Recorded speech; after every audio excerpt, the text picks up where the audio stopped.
gente segue falando com a Gabriela Vera sobre a decisão do ministro Edson Fachin, que vetou aí as decisões do presidente Bolsonaro sobre compras de armas e munição, né? Traz pra gente a repercussão dessa decisão, por favor. Sim, Andressa, uma ótima tarde para você, boa tarde para a Bel, para quem está nos acompanhando aqui na Band News. Pois é, o ministro Edson Fachin do Supremo Tribunal Federal concedeu aí essas 3 liminares, que são decisões provisórias sobre esses decretos editados pelo presidente Jair Bolsonaro, que flexibiliza aí o uso de armas no país e também a compra de munições. Esses decretos, para dar uma contextualizada para quem está aqui nos assistindo, eles já vinham sendo discutidos na Corte, no Supremo. Só que no ano passado, o ministro Nunes Marques fez um pedido de vista, em 2021, o que pôs aí um pé no freio nesses decretos editados pelo presidente Jair Bolsonaro.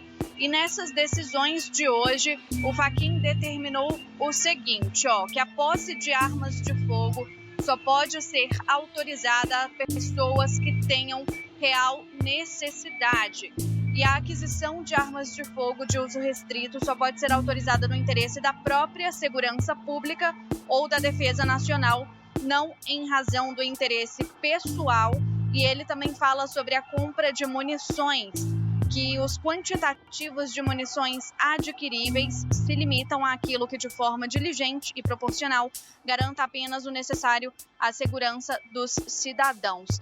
E ele tomou essa decisão, ele deu esse pedido porque ele vê ali as eleições chegando, estamos a menos de um mês do período eleitoral, e ele justifica aqui no texto que uma extrema urgência provocada pelas eleições, como eu disse, e ele fala o seguinte, eu vou até ler aqui a decisão na íntegra: conquanto seja recomendável guardar as contribuições sempre cuidadosas, decorrentes pedidos de vista, passado mais de um ano à luz dos recentes e lamentáveis episódios de violência política, cumpre conceder a cautelar a fim de resguardar o próprio objeto de deliberação. Noutras palavras, o risco de violência política torna de extrema e excepcional urgência a necessidade de se conceder o provimento cautelar.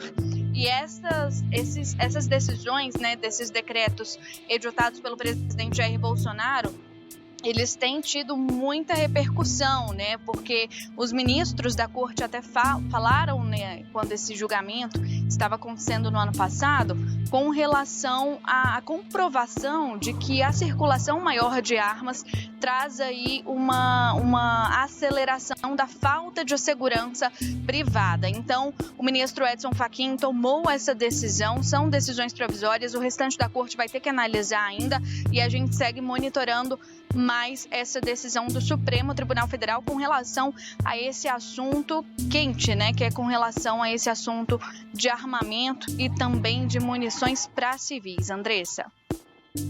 Tá certo, Gabriela. A gente vai continuar acompanhando a repercussão aí dessa decisão do ministro Edson Fachin. A qualquer momento você volta aqui com a gente. Obrigada pela participação. Bom trabalho para você. Impressionante, o tempo em que essa discussão acontece. Mais de um ano, que isso está lá no Supremo Tribunal Federal. Pedidos sucessivos de mais tempo para análise. E agora, então, tão perto das eleições, vem a decisão do ministro Edson Fachin. É claro, a Gabi apontou muito bem para a gente. Vamos esperar qual vai ser a estratégia da Advocacia Geral da União daqui para frente.